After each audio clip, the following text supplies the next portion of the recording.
ครับก็สวัสดีเพื่อนๆทั้งสองทุกคนนะครับครับวันนั้นที่อาจารย์เรียกผมไปสอนห้องคนเดียวครับคือแกจะบอกวิธีการเซฟของวิดีโอนี่ครับก็คือวิธีการแรกก็คือ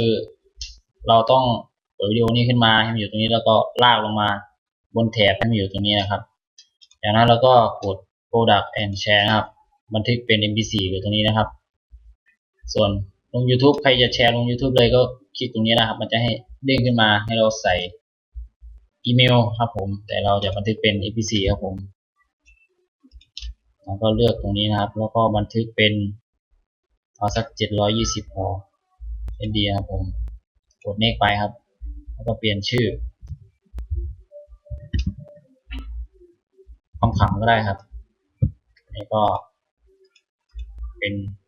เอาไว้เดสก์ท็อปเลยก็ได้ครับผมแล้วก็ฟินิชไปครับแค่นี้ครับรอมันเสร็จครับรอมันโหลดเสร็จเราก็จะได้วิดีโอของเรานะครับที่เราอัดมาเป็นไฟล์ MP4 แบบสมบูรณ์แบบแล้วเราก็ไปอัพลง YouTube อีกครั้งหนึ่งนะครับผมครับขอบคุณครับบ๊ายบาย